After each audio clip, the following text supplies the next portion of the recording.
può non avere stima e ammirazione per un consigliere comunale, e soprattutto devo dire anche un po' di invidia, perché a me e a Simone non è stato concesso l'opportunità anche di candidarsi prima in consiglio comunale per fare un'esperienza che secondo me deve essere alla base di tutte le esperienze superiori, diciamo, da livello regionale a un livello parlamentare. Quindi su questo secondo me bisogna lavorare già da giovani, come siamo noi, per imparare meglio come funziona tutto il meccanismo, che è complesso, e Cristina penso l'abbia capito proprio nei minimi particolari, visto quello che ci ha raccontato. Insomma, veramente un grande lavoro, e questo sicuramente ti servirà anche per il dopo.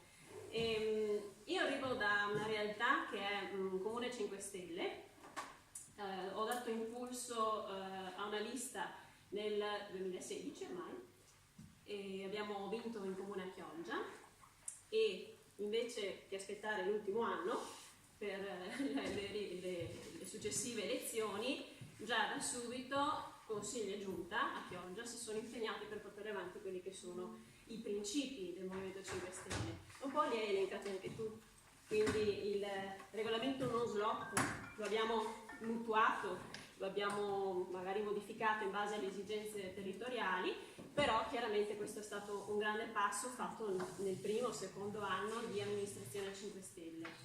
Il regolamento del verde, come citavi, contro l'uso del glifosato, che è stato, come hai detto tu, dichiarato probabilmente cancerogeno, come è stato dichiarato probabilmente cancerogeno anche un altro fattore magari più sottovalutato, che è l'inquinamento luminoso. Infatti mi sono occupata anche di questo e dopo ve ne parlo magari nel dettaglio. Abbiamo fatto una nuova viabilità interna, abbiamo calcolato che sono state asfaltate più strade che negli ultimi 10 anni, cioè in un anno solo veramente c'è stata una rivoluzione per le strade. Abbiamo sistemato impianti sportivi, è stata fatta una nuova pista di atletica che magari può sembrare un'inezia, però non era mai stata fatta, quindi i cittadini veramente, quando c'è stata questa inaugurazione, erano felicissimi, contentissimi di poter usufruire di una pista del genere in una città che fa 50.000 abitanti, un comune grandissimo, però sul quale era stato investito molto poco sotto questo profilo. Poi cosa dire, il controllo di vicinato, come hai citato tu, sulla plastic free appunto sarà questione di giorni, il sindaco farà un'ordinanza proprio contro l'uso della plastica. Quindi questa è un'altra nostra battaglia come Movimento 5 Stelle, che, come ricordava Cristina, ha portato avanti il ministro all'ambiente Costa. Subito, contemporaneamente, mi sono attivata anch'io in regione per fare una proposta di legge perché venga applicato, perché finalmente il Veneto diventi un po' anche l'apripista di tutta una discussione che si sta tenendo in Europa sulla plastica. Sappiamo che il problema è ormai abnorme, cioè investe tutte le aree del paese. E la cosa più preoccupante che mi ha un po' smosso, a parte le immagini che avete visto sicuramente tutti, quelle delle isole, del Pacifico, sommerse di quintali, tonnellate di plastica, ma anche ci sono studi che parlano di plastica, microplastica all'interno dell'organismo umano, in 114 specie acquatiche, e addirittura negli alimenti, nell'acqua potabile sono state trovate queste tracce di polimeri, e si calcola che il 50% della popolazione mondiale possa avere tracce di plastica nel proprio organismo. Microplastiche che poi potrebbero, non è ancora del tutto acclarato, però ci sono dei validi supporti scientifici che lo testimoniano, che lo dimostrano. Entra nel flusso sanguigno, nel sistema linfatico, e può raggiungere persino il fegato. Quindi questo potrebbe essere veramente il più grande dramma che saremo costretti a vivere nei prossimi anni. produzione, cosa che forse molti ancora sottovalutano, però è un problema veramente drammatico.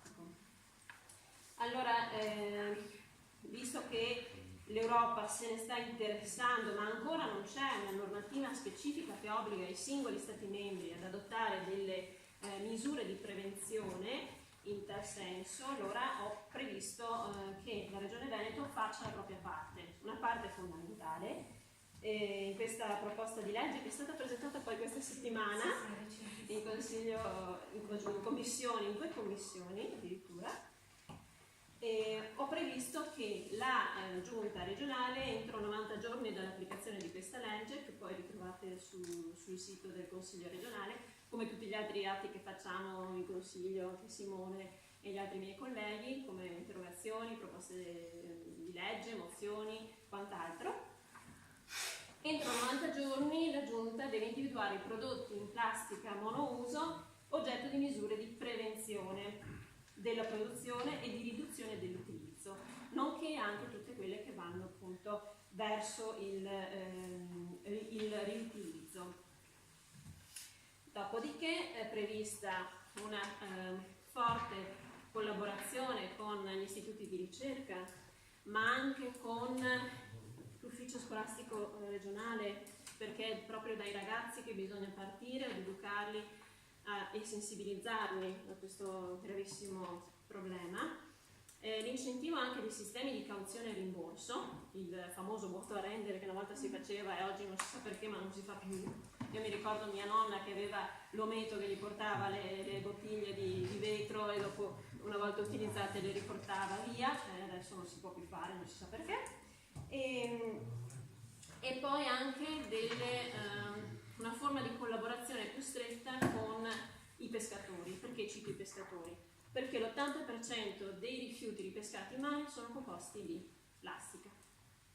Quindi loro sono un valido strumento, supporto, per fare in modo che questa plastica venga portata a terra. Io ho fatto anche 24 ore in una barca con i pescatori 2 anni fa, ero un po' pazza. Allora ho detto io voglio vedere con i miei occhi il lavoro di queste persone, una cosa indicibile, cioè 24 ore con un motore che va continuamente perché è a strascico, quindi potete capire, e la quantità di materiale che viene ripescata è superiore al pesce, cioè buttano sopra la barca una quantità enorme di materiali, prodotti non ben definiti, c'è qualche pescetto, ma tutto il resto è veramente rifiuto, una cosa sconcertante. E inoltre anche diciamo dei disincentivi per gli imballaggi, che anche questi sono una parte fondamentale del rifiuto plastico. Con cadenza biennale la Giunta deve elaborare una relazione sullo stato di attuazione di tutte queste iniziative, contributi, eccetera, che poi viene votata dal Consiglio. Speriamo che la nostra Giunta e la nostra maggioranza abbiano la sensibilità giusta per approvare questa proposta di legge, che secondo me ormai è improrogabile, improcrastinabile. Sull'inquinamento luminoso ho fatto anche lì una proposta di legge perché la nostra regione in questo caso è stata virtuosa, perché cosa ha fatto? Nel 97 con la legge 22 ha dato seguito a tutta una normativa abbastanza corposa per quanto riguarda l'illuminazione pubblica. Allora cosa dice questa normativa?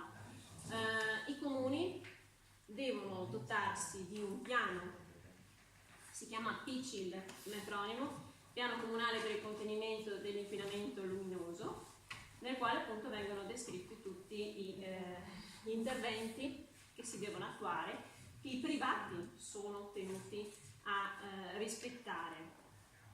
Nel caso in cui il privato installi un apparecchio che non è conforme a questa legge, rischia delle sanzioni chiaramente, e qui interviene ARPAV, quindi è regionale proprio perché ARPAV, ente strumentale della Regione Veneto, interviene per sanzionare i comuni. E qui il problema non è di poco conto, perché l'inquinamento luminoso, come dicevo all'inizio, è stato dichiarato dall'OMS probabilmente cancerogeno, con effetti sulla salute degli animali, ma anche sulla salute umana. E quindi anche su questo bisogna lavorare seriamente. Facciamo adesso le domande? Magari, sì, volevo fare una domanda. possiamo fare magari al termine della... ok. No, se cosa dice? No, vabbè, se è breve. No, abbiamo anche lo smog killer di ricercatori Enea che hanno fatto nella regione Veneto, che fa 85.000 morti all'anno. Questa è una cosa un po' abbastanza seria. Certo, se hai dei dati magari possiamo fare qualcosa attraverso È la regione più inquinata d'Europa, il Veneto. Certo. Dunque sarebbe bene anche fare qualcosa in regione anche per i lavoratori di tutto il Veneto, perché fa 85.000 morti all'anno. Sì. Non sono pochi. Hai ragione.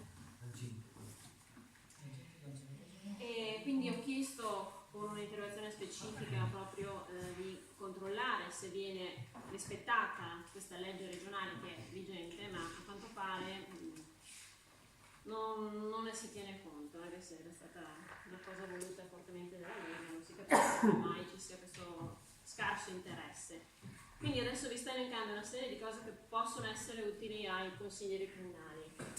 Anche se sono in regione, non sto a tediarvi di quello che io, Simone e i miei colleghi passiamo nei nostri martedì in consiglio regionale, perché ormai si tratta soltanto di approvare qualche mozione e fare qualche interrogazione. Le cose più importanti secondo me sono le ricadute pratiche che hanno i nostri atti sul territorio, come può essere il comune di Mogliano.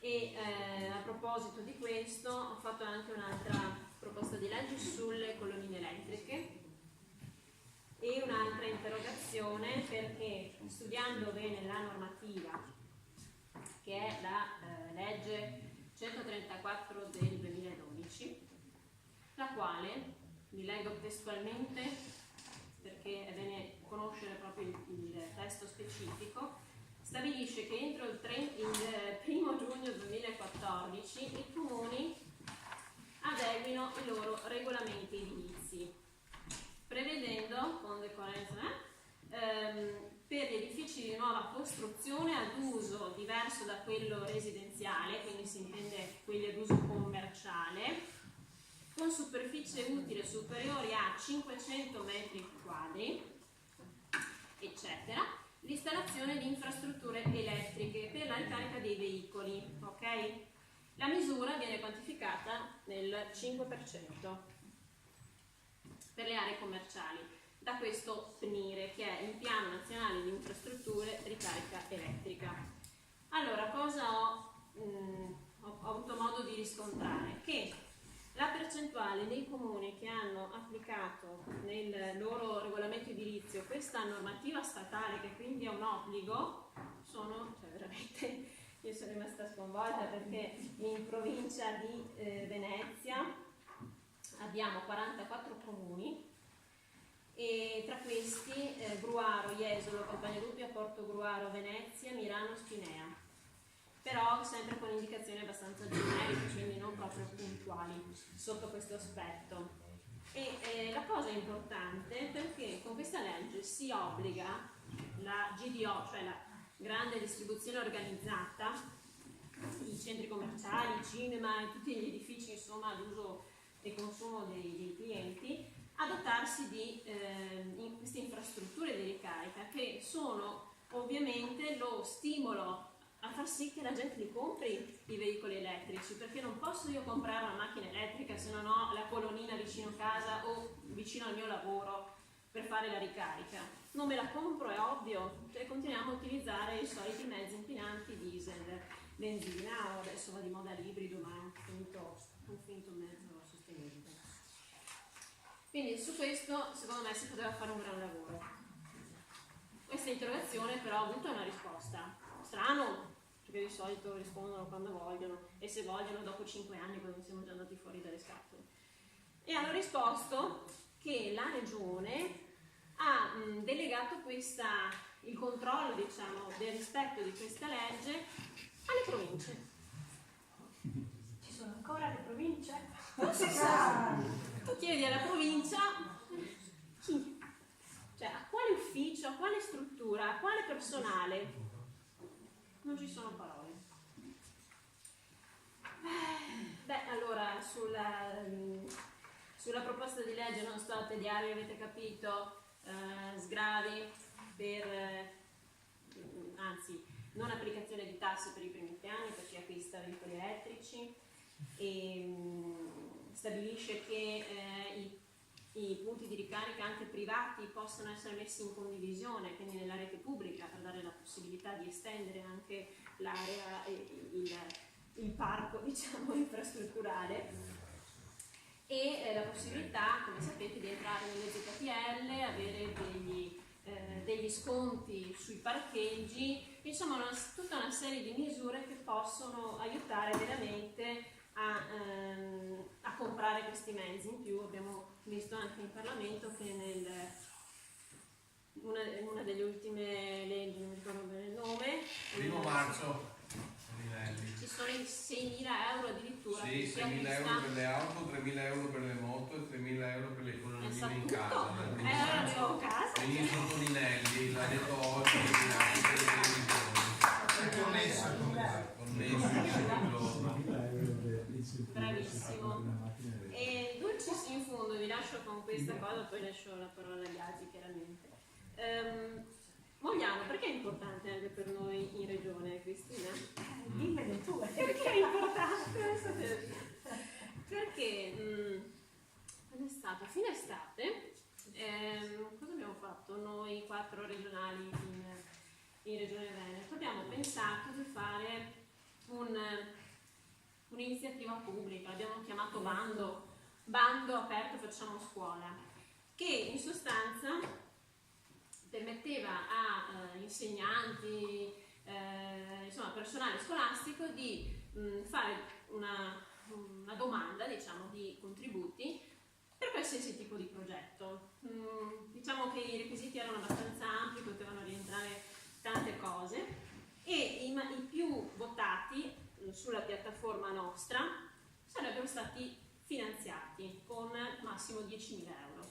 Abbiamo messo a disposizione 50.000 euro, e la bellezza è noi 4 consiglieri regionali, si pensa Erika, Simone, Jacopo e Manuel, i consiglieri del Movimento 5 Stelle hanno messo a disposizione con i rimborsi, che è una metodologia che fanno tutti i nostri eletti, cioè che ogni mese dobbiamo praticamente restituire la parte che non utilizziamo per il mandato e la parte in eccesso dello stipendio. Quindi questi 50.000 euro che sono stati raccolti anche in breve tempo, perché prima li avevamo restituiti, non mi ricordo, abbiamo fatto un ricorso alla CEDU, Corte Europea dei Diritti dell'Uomo, per i truffati delle banche venete, circa 20.000 euro se non sbaglio, Simone, 20.000 mi pare, quindi per pagare questo ricorso, e prima Eurita si ricorda per il tornado in Riviera del Brenta con 52.000 euro.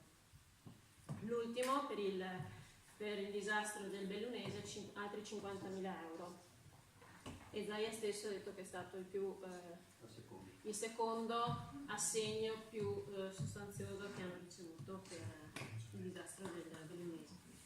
Allora, torniamo al punto. A Mogliano cosa è successo? Che ha vinto il primo premio. Il Liceo Oberto, esattamente. Il Liceo Oberto si è aggiudicato, diciamo, questo finanziamento in quasi 10.000, perché per l'esattezza sono 9.631, hanno rendicontato veramente al centesimo ogni attività singola, sì, ce l'ho anche qua se volete vedere, è bellissimo, per fare un laboratorio di fisica, ottica, elettromagnetismo e fisica moderna. La scuola vuole ammodernare la propria offerta formativa, questo è l'abstract del progetto, attraverso la realizzazione di un nuovo laboratorio di fisica dotato dei più moderni software e hardware per creare un ambiente di apprendimento moderno e interdisciplinare al passo con i tempi. Questo è stato un progetto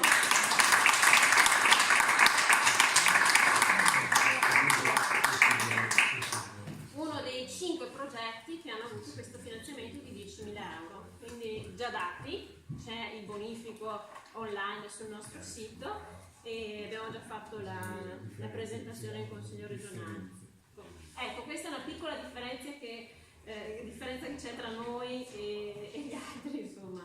E veramente torno a dire grazie del lavoro che ha portato avanti, che sta portando avanti Cristina, che veramente senza un euro sta facendo un grandissimo lavoro, e quando le soddisfazioni sono poche e soprattutto magari a volte sei anche da soli, perché la maggior parte del lavoro la fai quando sei da solo.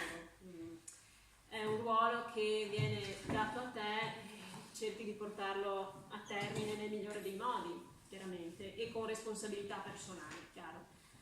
Basta, io ho detto tutto. Se avete altre domande siamo qua. Grazie.